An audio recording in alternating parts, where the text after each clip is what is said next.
Have you ever noticed how some people have a different look? You know that feeling of peace and warmth we experience when we meet someone special? Today, I'm going to share something I've been observing for years in my ministry that has completely changed the way I see people. Literally. My beloved, it is not by chance that you are watching this video right now. God has a unique way of guiding us exactly where we need to be. And today, we are going to talk about something you may have already noticed but never fully understood: the special marks in the eyes of God's chosen ones. You know that verse that says the eyes are the lamp of the body? In Matthew 6:22, Jesus was not just talking about physical vision. He was revealing something much deeper to us. Over the years, I have encountered extraordinary people on my journey, and I began to notice an interesting pattern in their gazes. I'm going to tell you a story that happened to me last week. I was in a cafe waiting for a friend when a lady approached my table. She didn't say anything initially, just looked at me with those eyes that I would recognize anywhere. They were eyes that carried something different, something that cannot be explained with words alone. And do you know what she said to me? God sent me to you today. And she was right. We had an important message for each other. It's amazing how God works, isn't it? He places signs everywhere, even in our eyes. And I'm not talking about color, shape, or any physical characteristic. I'm talking about something much deeper, something that transcends the natural and touches the supernatural. Today, I'm going to reveal to you the 3 main marks that identify the eyes of a chosen one of God. And pay close attention, because you might be one of them and not even know it. Or perhaps you know someone like that, and now you will understand why you always felt something special about that person. Before I continue, I need to warn you.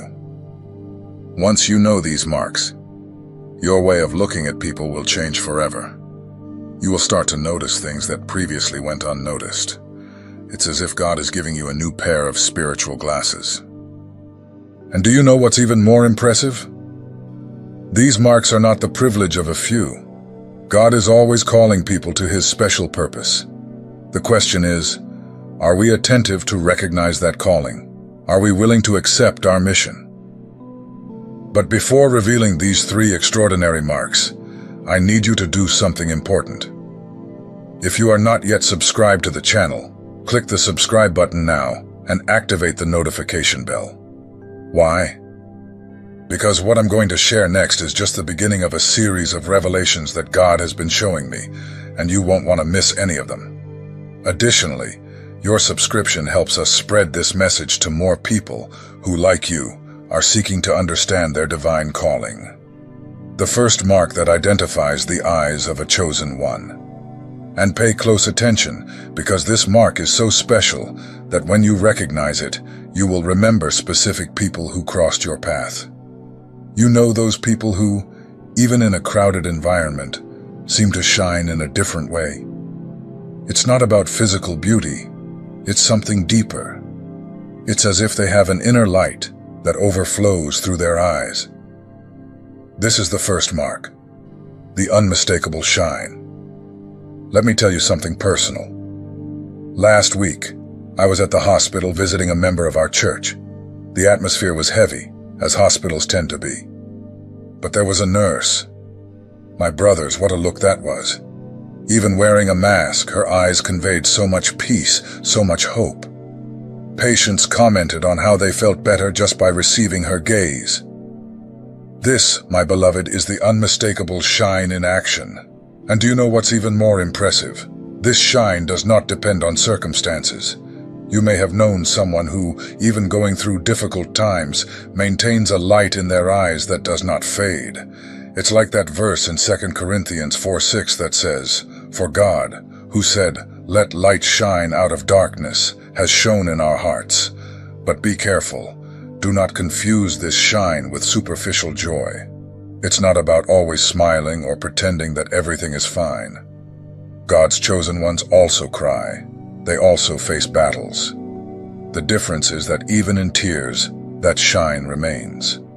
It's like an anchoring in the presence of God that cannot be shaken. I'll give you a practical example. Think of Moses. The Bible tells us that after he was in the presence of God, his face shone so brightly that he had to wear a veil. Exodus 34:29 makes this clear. Today, the chosen ones do not need a veil, but they carry that same divine light in their eyes. And do you know why this shine is so special? Because it does not come from ourselves. It's not something we can manufacture or pretend. It is the result of a genuine connection with God. It's like a lamp. It only shines when it is connected to the power source. The chosen ones maintain this constant connection with the divine source. Now you must be wondering, but how do I know if I have this shine? I'll give you some tips to recognize. First, do people often say they feel at peace just by looking into your eyes? That they find comfort in your presence, even when you say nothing? That could be a sign. Second, even in your most difficult moments, do people still find hope when talking to you? As if something greater speaks through your gaze, another strong indication. Third, have you noticed that you can convey confidence and serenity to others, even when you are facing your own battles? Well, that's another sign of the unmistakable shine. But I need to make an important alert. If you recognize this mark in yourself, remember that it is a responsibility. This shine was not given for your personal glory, but to glorify God and bless people. It's like Jesus said in Matthew 5:16, "Let your light shine before others, that they may see your good deeds and glorify your Father in heaven." And if you have not yet recognized this shine in yourself, do not worry. Remember that God is always calling people. Sometimes the shine is already there, but you have not noticed it yet. Start today to strengthen your connection with God. Seek His presence daily, because the more time we spend with Him, the more His shine reflects in our eyes. Before revealing the second mark, I want you to do an exercise. Observe the people around you in the coming days. Pay special attention to their eyes. You will start to notice this unmistakable shine in some unexpected places. And when you notice it, thank God for placing these special people in your path. In the next part, I will reveal the second mark, which is even more surprising. But for today, reflect on this unmistakable shine. Observe it in yourself and in others. And remember, this shine is not your merit. It is a gift from God to bless the world through you. As we can see, this version is more engaging, uses contemporary examples, and maintains a personal connection with the viewer. Would you like me to continue with the next mark? The second mark that I will reveal now is so profound that it often frightens even those who possess it. You know that moment when you look at someone and just know what is happening in their heart? Not by human intuition, but by a knowledge that comes directly from the Holy Spirit. This is what we are going to talk about: spiritual discernment. In 1 Samuel 16:7, the Bible teaches us something precious. The Lord does not see as man sees. Man looks at the outward appearance, but the Lord looks at the heart. The chosen ones receive a portion of this divine vision. It's as if God lends His spiritual glasses so they can see beyond the visible. I'm going to share something that happened during last week's service. A young woman came to church all dressed up, smiling, apparently happy. But when our eyes met, it was as if God opened a window. Behind that smile was a deep pain, a silent struggle that no one else noticed.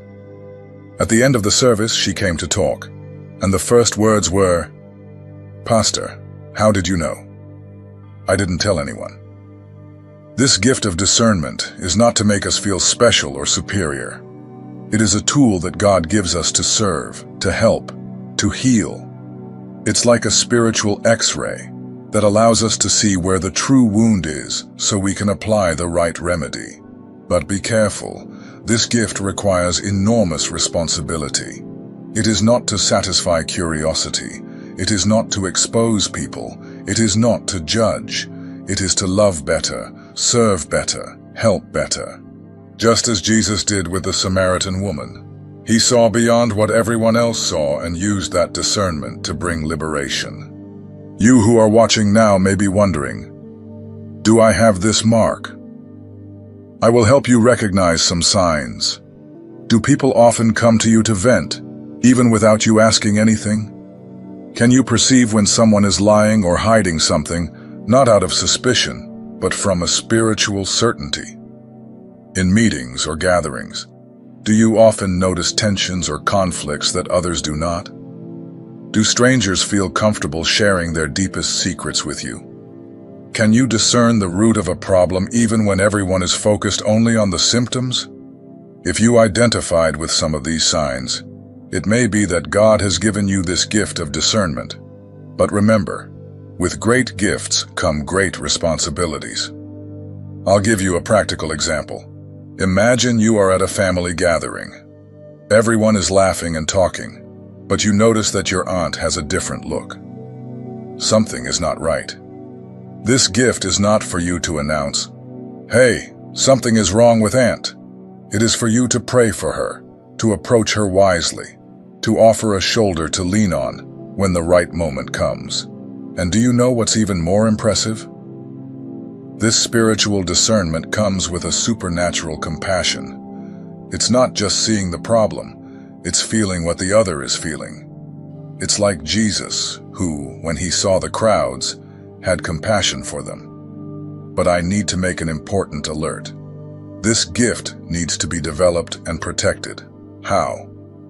Through constant prayer. Keep your connection with God always active, study of the Word, so you don't confuse your thoughts with the voice of God. Fasting, to sharpen your spiritual sensitivity. Humility, recognizing that the gift is not yours, but God's wisdom, to use discernment at the right moment and in the right way. Remember what happened with Peter. Jesus looked at him after the denial, and that single look contained all the discernment needed. Peter understood everything. No precise words were necessary. That's how a chosen one with the gift of discernment acts. Sometimes a look says more than 1,000 words. And there's more. This gift often comes with a responsibility of intercession. When you see beyond, you are also called to pray beyond.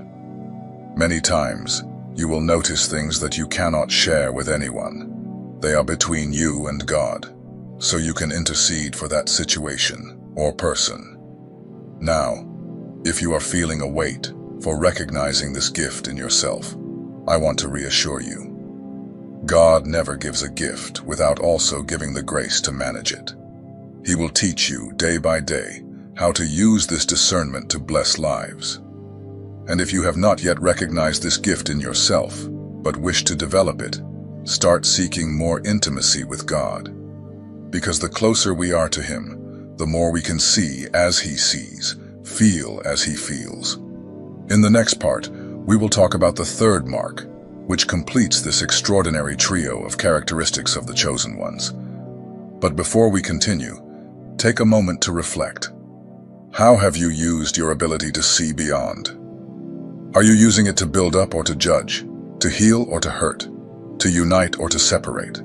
The third mark is something that transcends our human understanding. It is a divine magnetism that cannot be manufactured or imitated. You may have encountered someone like this in your life. That person who, without saying a word, without doing anything at all, conveys something inexplicable through their gaze. It's like an invisible force that draws people close.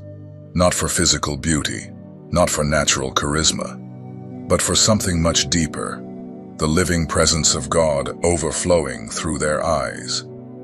It is a magnetism that does not shout, does not impose, but gently invites people to come closer, like a divine whisper echoing in the soul.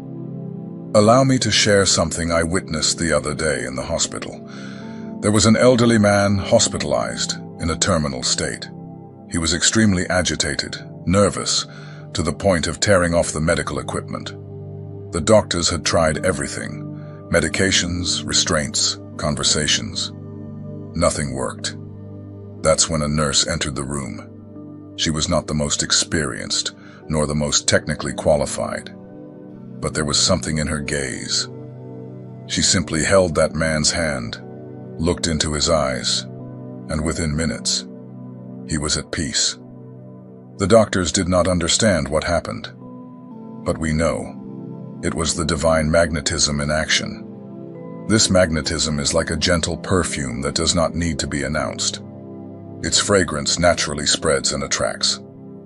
It is the same that we see in the life of David. Think with me. How did a young shepherd manage to inspire much more experienced warriors to follow him? How did he have the courage to face Goliath when all the trained soldiers trembled in fear? The answer was in his eyes. Eyes that reflected an unwavering confidence in God. Eyes that had already contemplated victories in secret before manifesting them in public. The most extraordinary thing is that this divine magnetism operates in mysterious and unexpected ways. Sometimes you are simply sitting on a park bench, lost in your thoughts, and someone you have never seen before approaches to share their deepest pains. Or you are in a tense meeting where tempers are high, and your mere presence begins to calm the atmosphere. It is not your words or actions.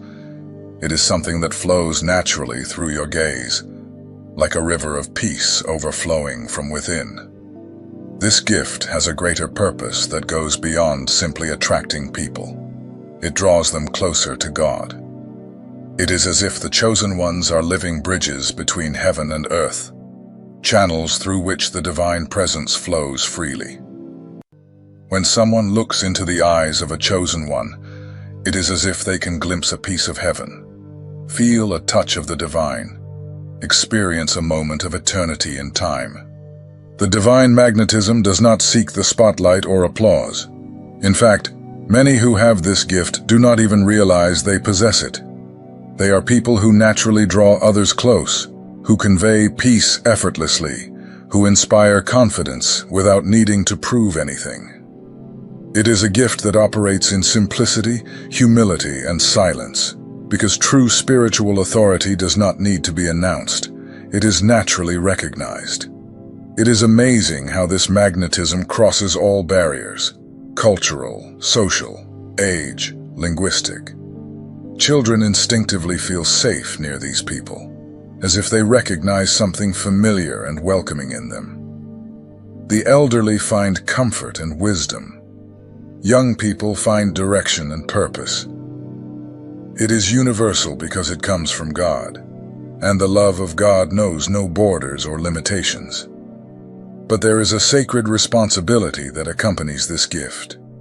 It is not for the satisfaction of the ego or for manipulating people. It is a divine gift that must be used to heal wounded hearts, comfort those who mourn, guide the lost, and above all, glorify God.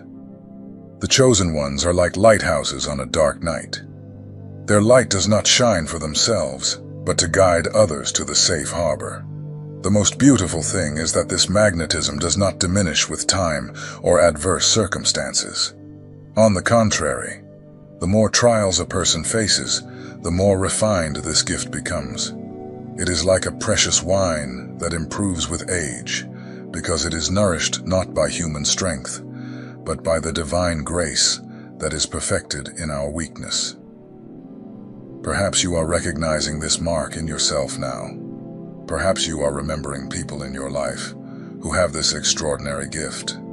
The important thing is to understand that this magnetism is not to create personal followers or build earthly kingdoms, but to lead people to the knowledge and experience of the love of Christ.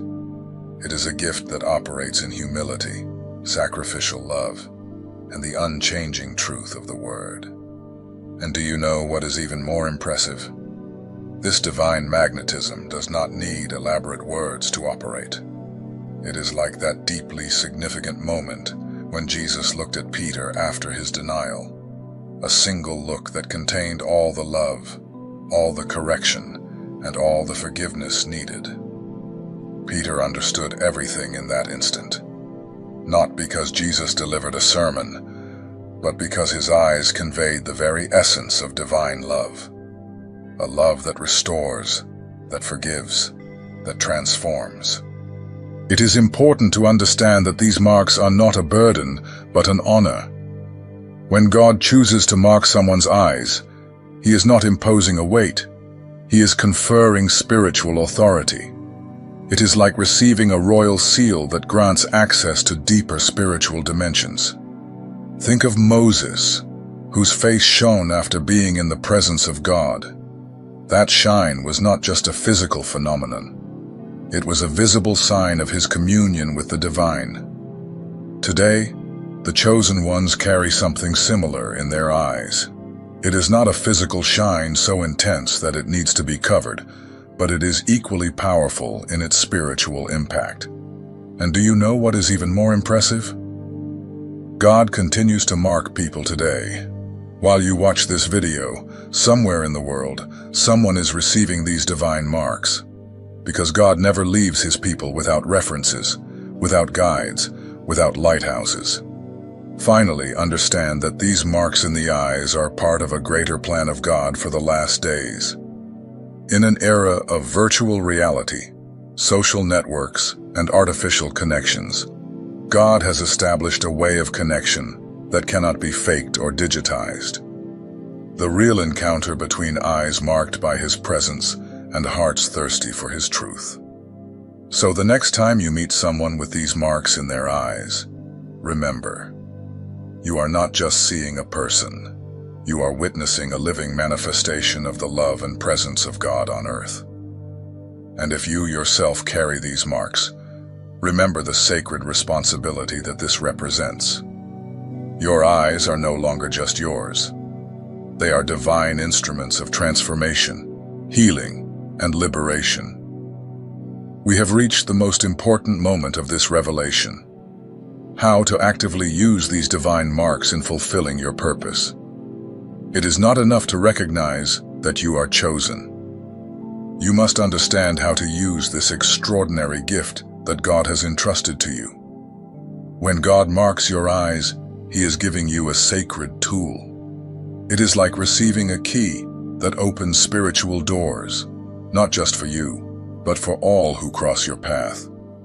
These marks are not to be kept or hidden. They are to be actively used in the kingdom. Think about how Jesus used his gaze. When he looked at Zacchaeus in the tree, that simple look transformed the life of the tax collector. When he looked with compassion at the adulterous woman, his gaze brought not condemnation, but restoration. This is how we should use our marks to transform, restore, and liberate. As Jesus taught in Matthew 6:22, "If your eyes are good, your whole body will be full of light." This means keeping your spiritual eyes healthy through a life of holiness, prayer, and intimacy with God.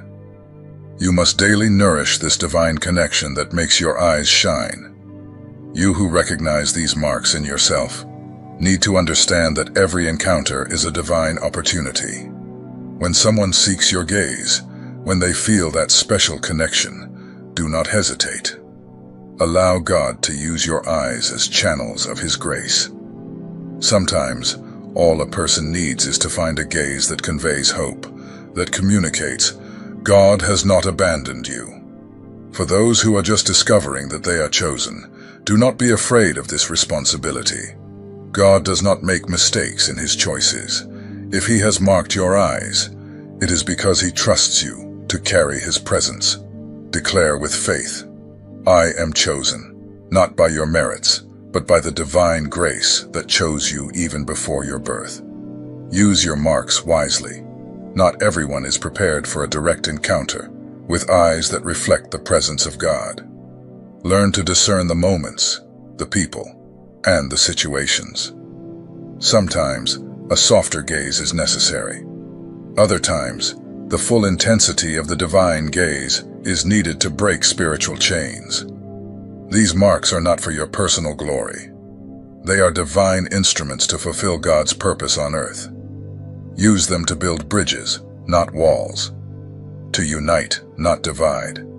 To heal, not hurt. Your marked eyes are like lighthouses that should guide people to Christ, never to yourself. If you know someone who carries these marks, encourage that person. Sometimes the chosen ones go through moments of doubt, of fatigue.